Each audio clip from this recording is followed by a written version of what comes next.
Yes, Your Honor.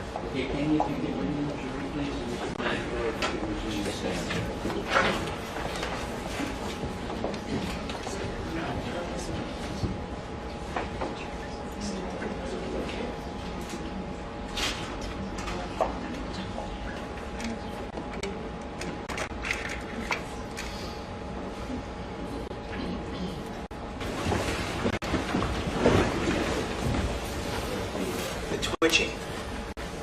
Your body is twitching. It's involuntary. Could you speak into the microphone? It's involuntary. Kind of overloaded right now. You're what? Kind of overloaded right now, I think. Okay. You do that? Go ahead. It's entirely involuntary. Entirely involuntary? Do you always do that? No, I had, for the first couple of years when I came in, when I first came in To jail? for the first couple of years after everybody died, I was doing it quite a lot. In fact, it would actually keep me up because I couldn't stop. And it got better after a while, but over the course of this, the awfulness has kind of made it, I think, just overload again. So, over the course of this trial? This trial, yeah. So. Okay. Yeah. I want to pick up. I think I was doing that with Pavlovich too, actually. Excuse me? I think I was doing that with Pavlovich too, actually. When you were in Detective Pavlovich's car? Yeah, I'm pretty sure that I was. When my leg was it used to just be like my leg would kind of twitch or shake. Okay. So, Let me ask you some questions about what you told Detective Pavlovich. And this is going to be Exhibit 170 that I'm referring to, I believe. This statement you made to Detective Pavlovich. yes. I beg, Mr. O'Toole corrects me and says it's 111. Okay. In any event, it's the transcript of the statement that you made to Detective Pavlovich.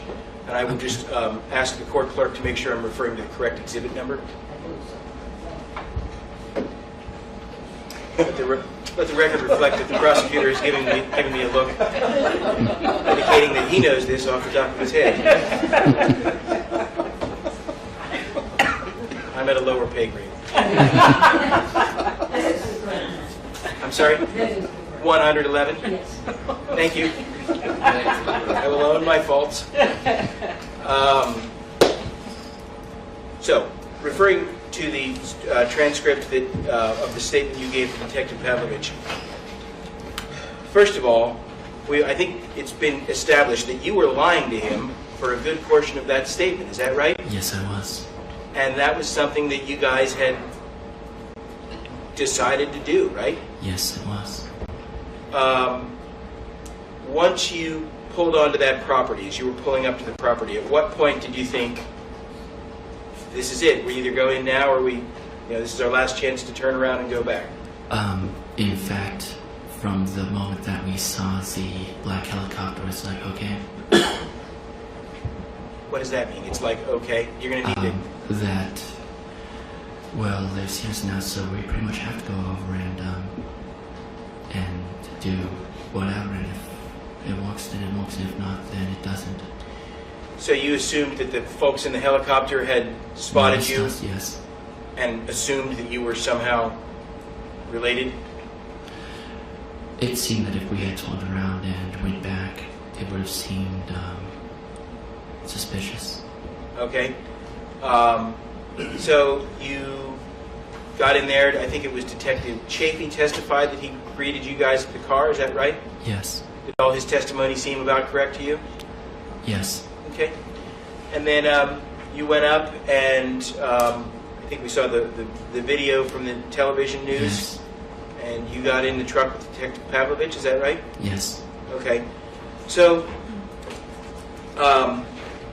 let me just ask you as a general matter, first of all, the stuff that you told him in the beginning about going to Vegas and all that stuff, was any of that correct? We actually were going to Vegas to get married, yes. Okay, but you had come up. Okay, but you had come up with that story the day before, right? Well, the day before we were taken in, yes. So, had you, when you went up and saw Wayne and Judy right before killing them, Yes. did you? I mean, to get married. I'm sorry. could And you- apparently no amount of wishing could make it otherwise. No amount of wishing Yeah, could make it otherwise. Right. I tried. Okay. I tried. Okay. So, but then for the first couple of hours of your talking to him, you persisted with this story, right? Mhm. Partially for him, you know, to throw him off of show. Partially, just trying to go and like believe that myself. You know? Okay. But at a certain point, he confronted with you, right? He confronted you, right? At a certain point, he started confronting me, and honestly, at that point, I didn't believe him. You didn't believe him about what? That show was talking. Shell was talking. Yeah. Okay. And I couldn't be the one to go and put Shell in danger like that. So I'm like, no, I don't know. Eventually, he said something that she had said that there was an argument with Wayne and that she had started fighting with him, and that's why I was like, no, fighting with him, and that's why I was like, no. Like I said, I thought that just going off like killing somebody was actually worse than premeditation because somebody who premeditates somebody who would be a lot less likely to kill somebody.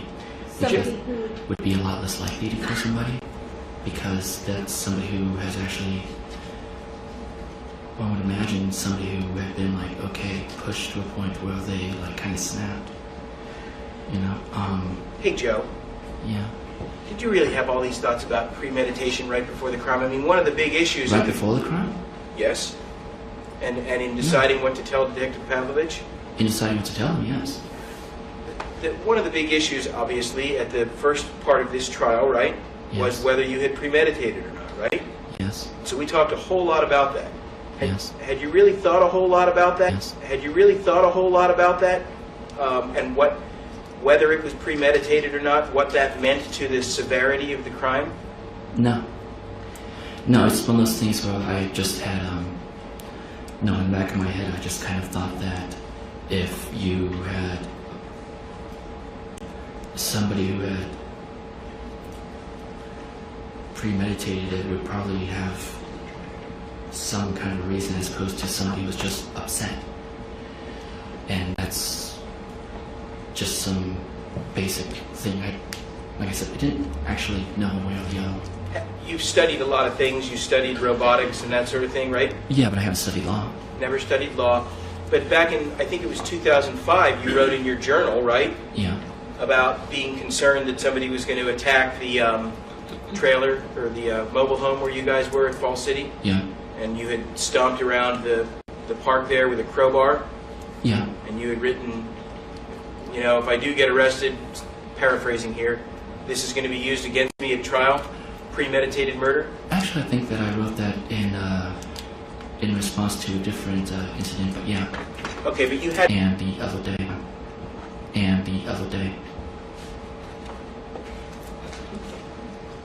A lot of it is actually...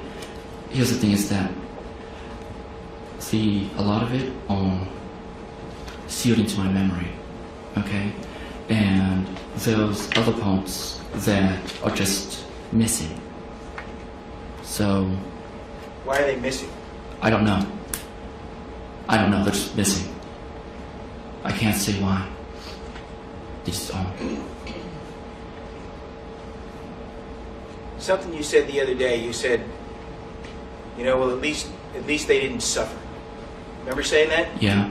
You know, I'm kind of thinking that maybe Erica, as she was shot full of holes and had just watched her husband get shot full of holes and had just watched her husband get shot down in front of herself and her kids, and she's watching her kids there, I'm kind of thinking maybe she suffered. What do you think?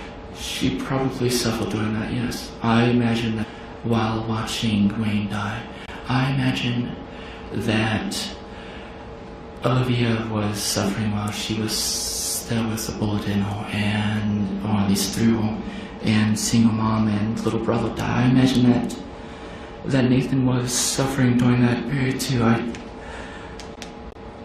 was trying to keep it down as much as I could. Keep it down? What does that mean? Keep the suffering down as much as I could. I can't say that I was able to keep there from being no suffering, I guess, but I really believe that if this had happened, then I didn't want any, then absolutely necessary for such a thing. Even though such a thing was, I can't hear the show. I didn't want anybody to suffer then was absolutely not necessary for such a thing, but such a thing wasn't necessary, was it? So but I thought it was, and so I was trying to keep it from being worse than it had to be.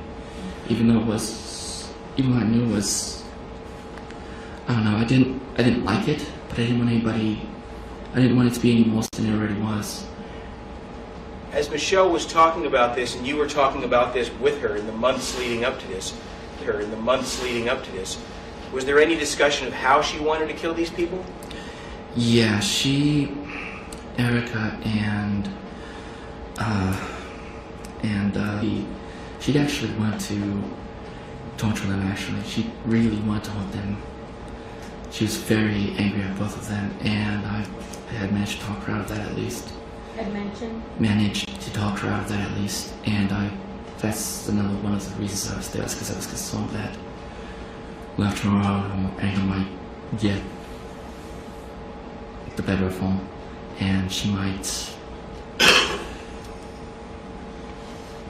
be cruel I know, murdering them isn't exactly nice in the first place, but no, I mean, murdering them isn't exactly nice in the first place, but I mean, as opposed to a simple end,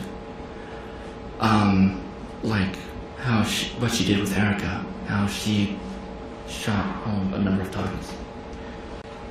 You know? So Joe, you had some sense going up there that you might need to be there to make sure she didn't torture these people? There was some concern about that, yeah. In other words, just to kill them quickly so that they... Okay, yeah. So that sounds like you were going up there for more than just backup, right? I mean, the question was, like, along the lines of, did you think you were going to have to kill anybody, right? And now you're saying, well, maybe so. No, I still didn't think I would actually have to kill anybody. Well, how does that square with your thought that you wanted to prevent torture? You don't need to go off.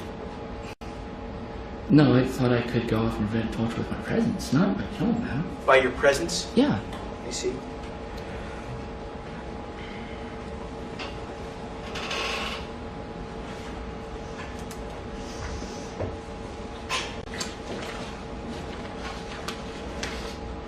You said to the detective that you used to think that violence was cool.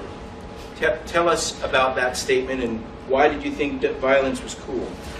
I used to, well, I think every American male ends up watching a lot of, gets exposed to a lot of violent shows and violent whatever, right? I mean, like WWF and UFC and... I don't know what UFC is. It's kind of like WWF, except it's small, real. Little quote to use again. So it's some kind of a fighting sport on TV? Yeah, it's a fighting sport that draws that it's more real than WWF, because in WWF people, it's kind of staged, right? Without too much detail. You're just saying it's more realistic. Yeah, it's more realistic. The whole idea is that these people are actually bleeding, and there's a chance that their bones are really getting broken and stuff. Actually bleeding, and they're really getting the bones broken and stuff like that. And it's drawn, right? That it is more violent, that it's more real than WWF. Did you like watching that a lot on TV? I don't think I ever actually saw it on TV, but I was interested, right? Schwarzenegger movies, war movies, all that stuff, right?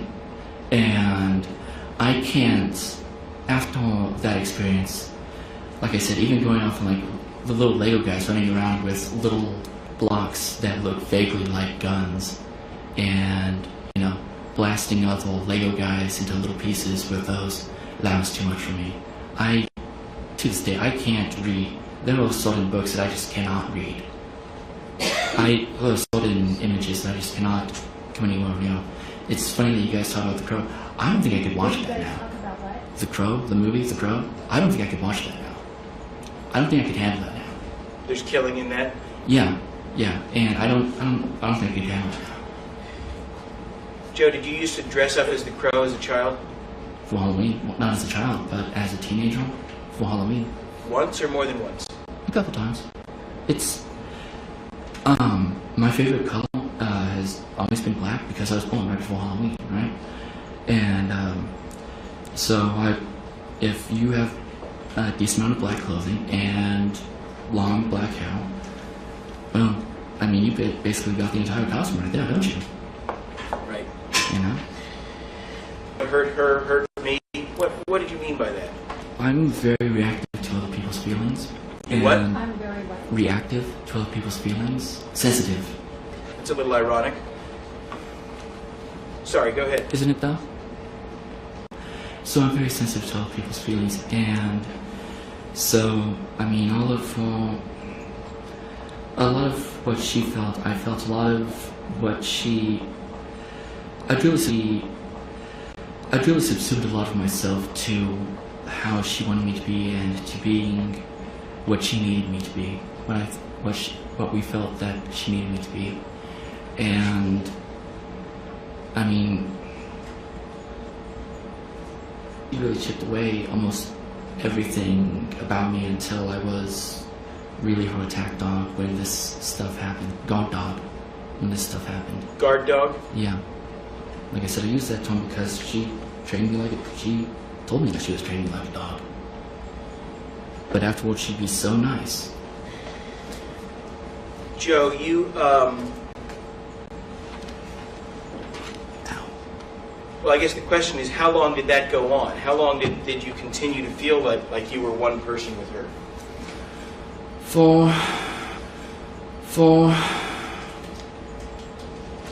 There was actually a specific thing in here that actually occurred once I was in here, about 5-6 months down the line. Okay, so Yeah, yes. So before that point, 5 or 6 months down the line, what did you still think that the thing she had been saying about danger from the family and all was correct? I think that I realized that immediately afterwards that was crap, and then I think I forgot about that. Because you said last week or Monday, you said, I didn't realize till this past weekend. Realized till this past weekend. I think that I forgot about that, or that I just didn't really want to think about that. So were you lying? I mean, how can the jury believe you, Joe, if you're going to change your testimony? That's the question. Fair question? It's a very fair question. No, it's a very fair question. And if I was lying to anybody, I was lying to myself. And I think I just really didn't want to go and face the reality that was an obvious. In fact, I think even when I realized it, back then, I don't think that I'd really tripped on it just the obvious. Oh, well, they won't attack us right on the day that I wanted to go off and attack them, huh? I don't think I really put that two and two together. I don't think I really did that math until the other day. That's what I was trying to say. But I might be wrong. Tell us about what of the things that she had told you continued to believe as you were in jail for the first.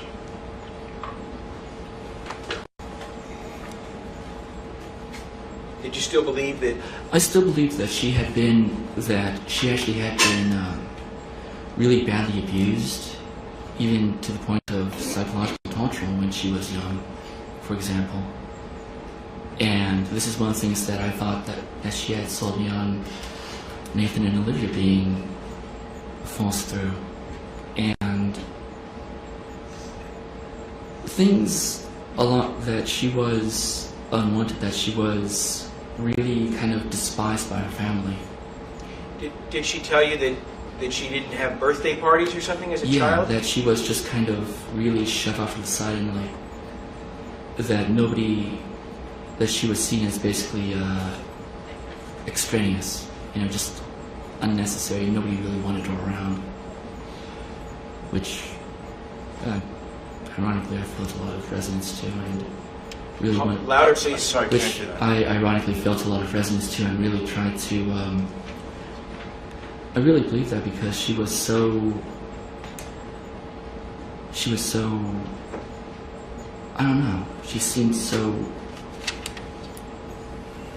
volatile, so needing of attention and affection and stuff, and so I thought that okay, maybe the reason that she's like this is because she was so put over. I thought that proved it. So what over? So passed over, so ignored, so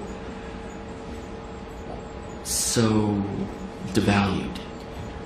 So what was this event 5 or 6 months in that really changed your thinking? Tell us all about that, please. Five or 6 months into being in jail. So me and my attorneys, including you in fact, were in a little side room, and we were going through some picture. They were showing me some pictures.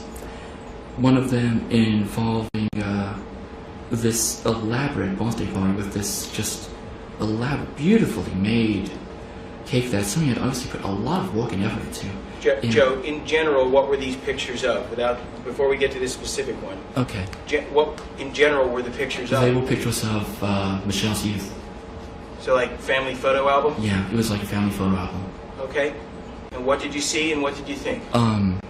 So there was, like I was saying, there was this elaborate cake that somebody had went to a lot of effort to go off and make really nice.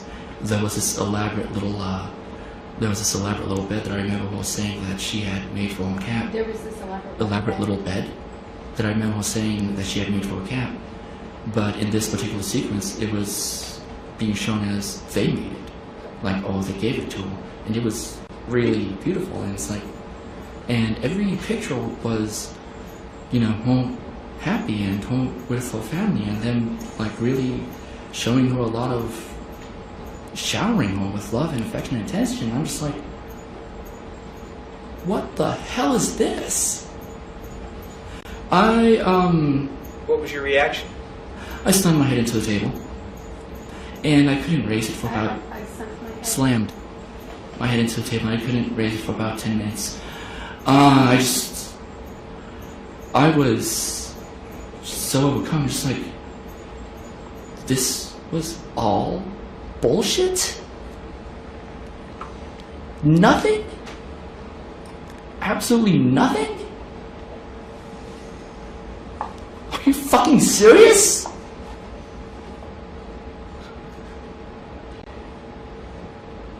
I mean, since then it's just been like, so this is just because she was so spoiled that she felt that she was entitled to this stuff and was angry because she wasn't getting away, and that's all it was. And I had my head too far up my ass to figure that out. I'm just like, oh my god. So Joe, have you had any contact with Michelle since you've been in jail? She's tried. I don't want anything to do with her. Would you explain, please, how she has tried to contact you? She has tried to, she tried to send a letter to me. She tried to send a letter to me through somebody, Stephen LePage guy. Stephen LePage? Yeah. And do you remember approximately when this letter arrived? Within the first year, I believe. Okay. 2008.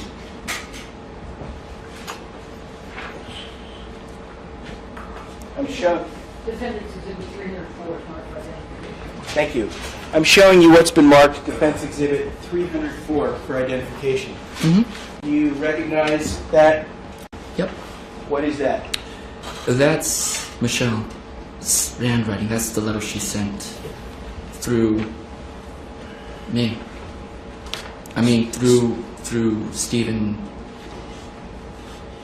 LePage, Mr. LePage, Okay. Mr. LePage. Okay. Offer this letter into evidence? No objection.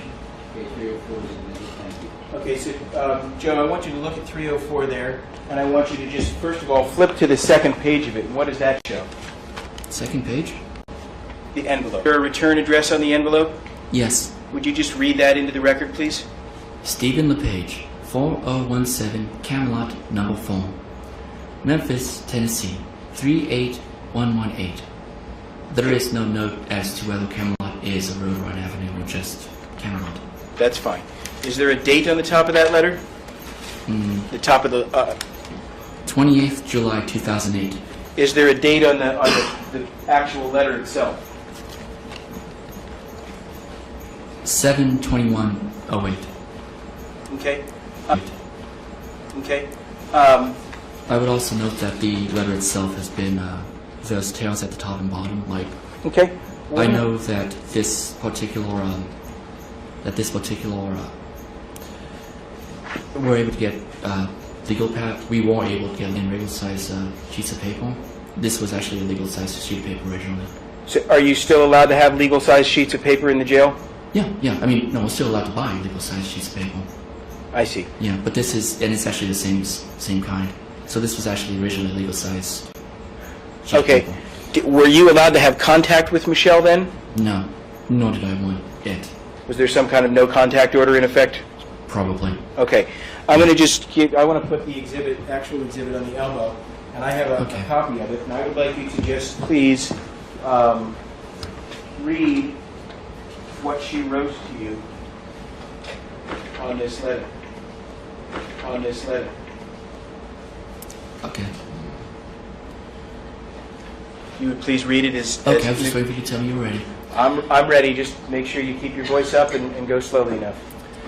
Joe, I wanted you to know that I had spoken to John, the longshoreman, for advice.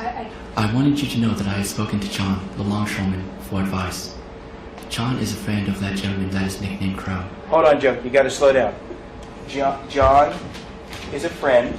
Is a friend of that gentleman that is nicknamed Crow. Okay, just go slowly enough because it's difficult to get this all down in the record. Yeah, I imagine so. What's next? The two of them have possession of tremendous wisdom, intuition, and insight. So it is with great obligation that I feel compelled to pass along his advice. John said that you will not succeed in being acquitted regardless of what you've been told. Your options, unfortunately, are life imprisonment or execution by lethal injection. When I asked him about prison, his description was rather graphic. Indeed, it is not the college campus, that's in quotes by the way. That's what? In quotes, the college campus is in quotes, that some of the public defenders have tried to mislead inmates into believing.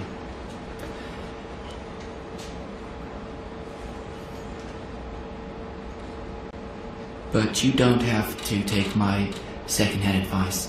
Ask Crow. He'll confirm that John said this.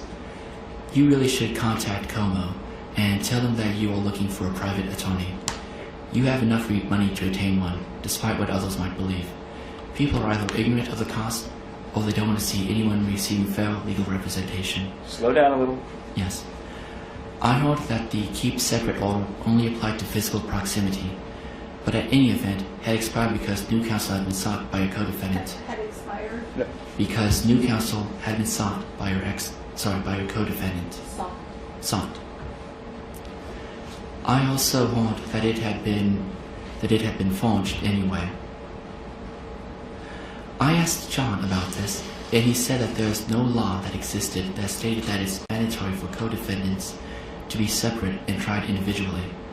Just thought that you'd like to know this. Before I forget, I wanted to mention that there was a reunion party, that also was in quotes, scheduled for 2012. I know that you won't be able to make it, but I had to mention that you had at least been invited. You were never forgotten. Here's the phone number that I meant to write earlier. 206-404-4145, Molly Gintel.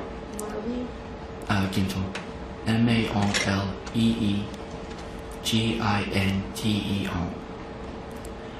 I think that it about covers everything.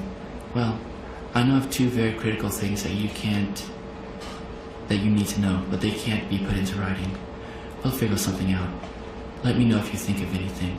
I've been reading a lot in my spare time. I keep having a recurring dream that about a room with 3 lancet windows and a wooden door with a lancet windows and a wooden door with those long wrought iron hinges used from the 12th century to the 17th.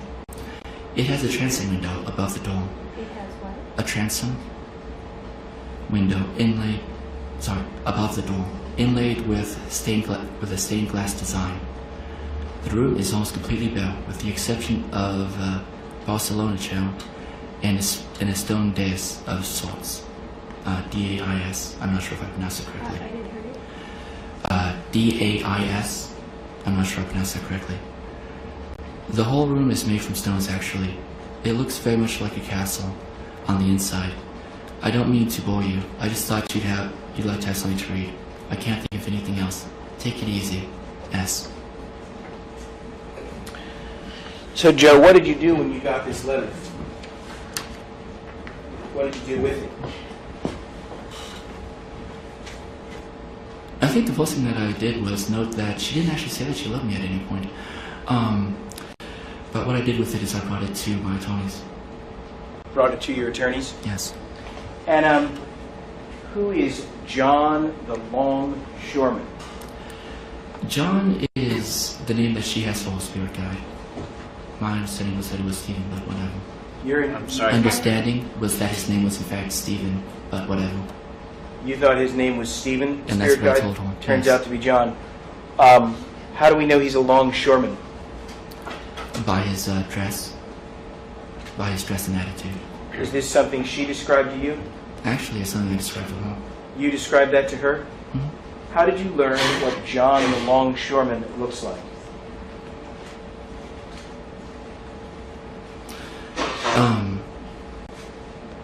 She actually didn't even know who he was or if he was male or female.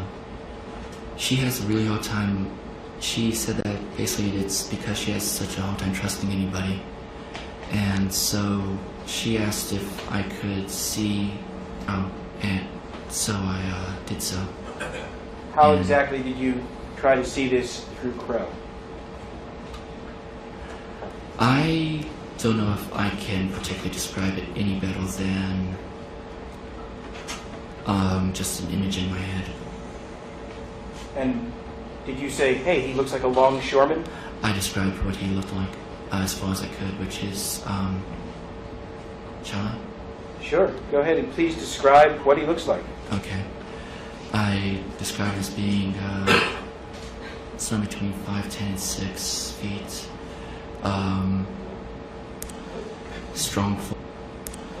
Strong forearms. At some point there was rain gear, like a rain slicker. Clean shaven, short dark curly hair. Gray sweater of the big knobby kind that like long from big knobby kind. How could you tell if he was wearing a sweater if he had a rain slicker on? It's kind of an overlaid image. It sounds like the Gordon's Fisherman. Aren't you just copying a commercial or something? No, the Gordon's Fisherman has a beard. It's an overlay. It's kind of weird overlaid image where it's like, on one hand, he would have like a yellow slickerish thingy, and kind of hat, and another no hat, no slickerish thingy, and his sleeves, his sweater rolled up his to his bicep. So with Michelle, did you guys talk about John the Longshoreman and talking to Crow or something? Yeah, she was very interested in that. She was very interested in that? Yes. How often did you have this discussion? We talked about that really every day. Sometimes I'd say both in the morning and in the evening. Sometimes Usually you'd say what, Joe? both in the morning and in the evening. well, it was morning or evening to us anyway. Joe, so you talked a few minutes ago. Well, let me ask you one more past detail, and we're almost done here. It's a steel door. That it's basically two places of steel welded together. There's a acrylic window about a foot high and about 6 inches. Sorry, about a foot and a half high and about 6 inches wide. Put into the one on the side of about eye level of the door. So, you know. So there's a small window in the door. Higher than it is wide, and the girls look in on there to make sure you're not, hanging yourself or whatever. There's a little trap door in the middle of the door that locks and unlocks. They open it up to pass the dental through and whatnot, and then when you're done, you put the tray out underneath. Do you have what accommodations do you have within your cell? About how big is your cell It's compared to the jury box? It's about the size of the jury box back there. The little That jury box, yeah. smaller one, about that size roughly. About that size, roughly. Very roughly. I think it's smaller than that, though. And what do you have in your cell? Do you have like a toilet and stuff in there and a bed?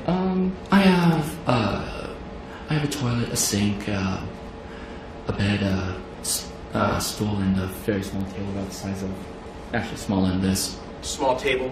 Smaller than this, yes. Do you have a window to the outside? I have a small window, yes. About how big is it? Show us. It's about this wide. 8 inches, 10 inches wide. Well, on the inside it bevels inward, right? I see. So it flares inward.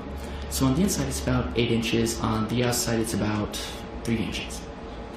And it goes across most of one wall. Across most of one wall. Okay, so it's pretty long. Yeah, it's pretty long. I can look out and see the sunset. It's nice. Okay, and when you are out for your hour a day, can you interact with the other inmates on your pod? Only if, mostly through shouting through the doors. Okay, so their pass-throughs are not open? No. Okay, but No, they're not open, they're locked. And have you talked to some guys and developed some relationships while you're in there? I have. I have talked to some guys and I've tried to help them kind of get their stuff together. What do you mean by that? Put them on a road so that they're not ending up back here. Put them on a what? Put them on a road so that they're not ending up back here. Kind of help them develop compassion and a sense of responsibility, and the idea that maybe there's more to life than just hustling and drugs and acting silly and coming back in here for losing their control. And like maybe there is some reason to go off, like have some level of control. Maybe there is something worth working for. One of the things that I've done over the years is actually teach myself drawing, and I've actually gotten pretty good at it. Drawing, and I've actually gotten pretty good at it by this point. And to the point where I've been able to go like show. Sometimes people see it and they're like, "Wow, that's really good. I wish I could be." It's like, look, all it takes is effort. All it takes is trying. I mean, and then I tell them about how Jimi Hendrix. I mean, the reason that he was so good was because he put a lot of work into it. He wasn't just he picked up the guitar and he was brilliant overnight. If you actually put effort into something, you can make something really awesome. I mean, I've met some really smart guys in here. I've met some people who, are actually really pretty good guys, but they just, took some bad steps and just don't really know what to do with their lives. Why do you bother doing this? Because one,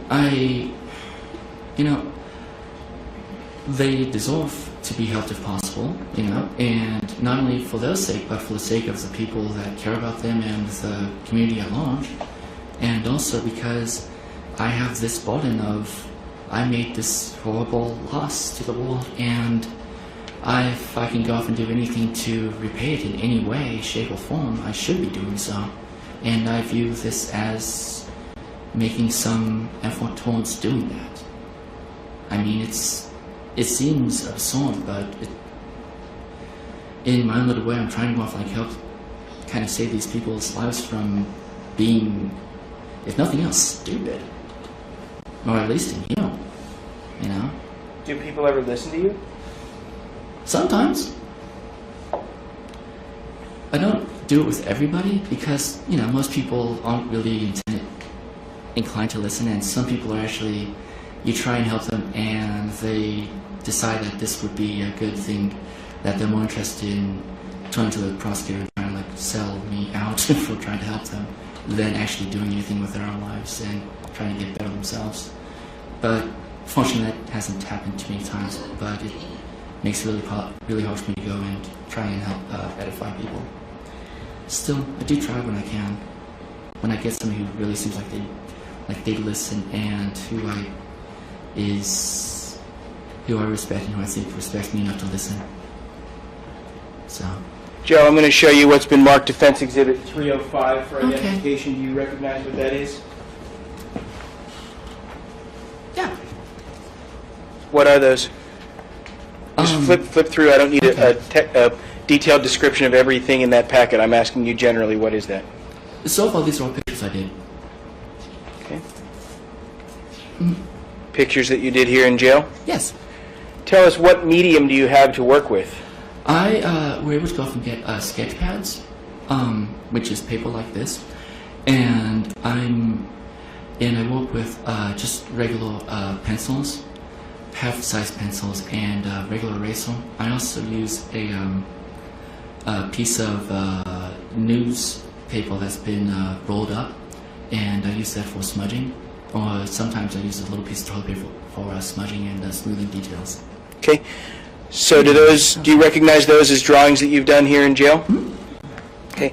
Let me go off and go through the rest of these, and then I'll just to make sure. Sure. Okay. Remember that one? That was nice. Again. Oh yeah.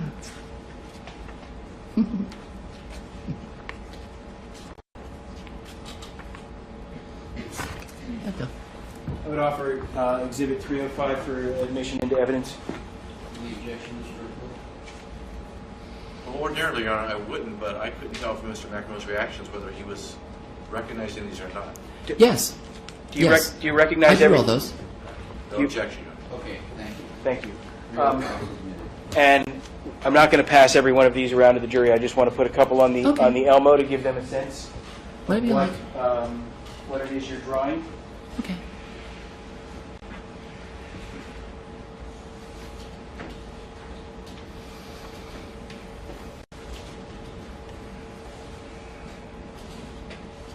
So how do you do these drawings? You just freehand, or do you have something you look at, or what? Usually I'm working off of pictures from magazines. I don't remember what magazine that particular picture was from. We're looking at a picture of an elephant here. Yes. Okay. And put up another picture here. Is that another one Yep. of yours? Yeah. That thingy up in the corner is Tarsio. That's the type of shell that it is. No, the other corner. Oh, I see. The animal. The prosimian. And of course there's a female gorilla below that and all that other stuff. Okay. There's a picture here I'm going to put up of a woman. You like drawing women, Joe? Yes. You draw a lot of those? Honestly, yes. Okay. It gives me a And, chance to work with females because otherwise I'm around guys all the time. Okay. And so those are some examples of what's in there. I guess I'll put up one more. Do you use examples to draw these pictures of women? Yes. So are some of them, like what kind of examples do you use?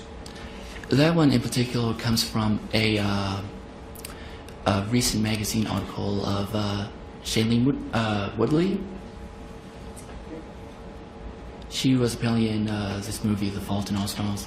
That was from that. The followers are. Fault in Our Stars. And those were I get fashion magazines, and they'll have people in those magazines. You know, promos for movies and stuff. And I'm just going to choose. Hold on, anything you know. Promos for movies and stuff. Okay. I'm just going to choose one of these and ask to pass it around the jury for them to see. Okay. That's acceptable to the court. Thirdly, and then I think we should call it right. Right. I'm almost finished, so I'm trying to be done. I think I have less than 5 minutes, Your Honor. I think it might be best to just break. Yes. Okay? Okay, that's fine. I'd ask that they pass that around and then take the break. That's the same. You did want to show the Pokemon? Pardon me? You did want to show the Pokemon? You One want moment, to please. show the what? Okay. Pokemon. Joe, I'll ask questions if I have them, okay? Okay, Can I sorry. ask you to sit tight? You ask the questions. Okay. We're okay if you 5 minutes. That's. I think we'll take the judge up on his Okay. request that we Thank did. you, though, ma'am. I appreciate it.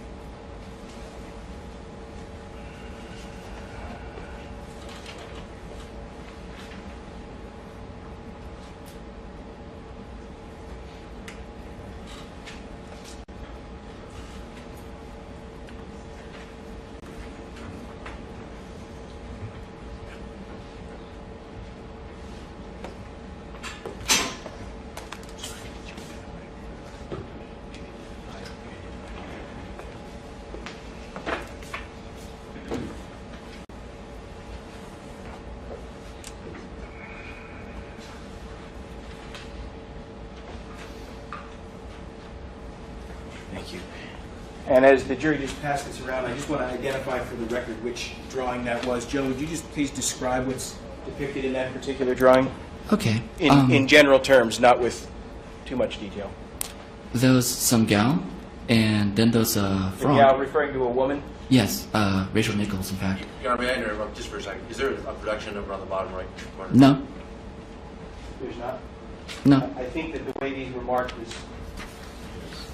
Oh, I see. Hold on, let me tell you the production number, Mr. Earnsworth. There's not a production number on the exhibit itself. Please continue, Mr. McEnroe. Okay, and it's got it's also got a picture of Tuffy, which was the last of its particular species, a little frog, and this little minion guy. Minnie? Minion. That's the cartoon character? Yeah, yeah. I don't know what it is, but it was cute though. But it was what? It was cute and it amused me. Okay. I'm going to return this to the exhibit, and just for the record, the picture that was passed around the jury was produced to the state under production number 03544. Thank you. Yeah, why don't we break to the new hour right now, so they can look at Just an infraction yesterday. I had pennies, and I'm not supposed to have pennies. Pennies? And I Tell was- us, why did you have pennies, and where did you get them? I came across some pennies in the changing room, and You don't wear clothes like that in jail? no, I wear my jumpsuit actually, Okay. and I came across some pennies on the ground. And I'm like, hey, look, and I thought they would. What did you say? Hey, what? Hey, Lucky. Hey, what? Hey, Lucky. And yeah, I wasn't supposed to have pennies, so I ended up finding that out. And they search you routinely, correct? Yeah. Did you Actually, need they it? fell out of my pocket. Okay. And, yeah. And then did you have some others that you didn't turn over to them or something? I didn't realize I had other ones in my pocket, in my other pocket. So later on, when I realized I did have the other ones in my pocket, I just kind of like try to just get rid of them. And so, yeah. But they caught you doing They that, right? found them anyway, yeah. Okay. And why aren't you allowed to have things like pennies? Off of the idea that maybe I could make a weapon out of them, or a lockpick or something like that. Okay. I didn't learn about that until yesterday. All right. Learn about that until yesterday.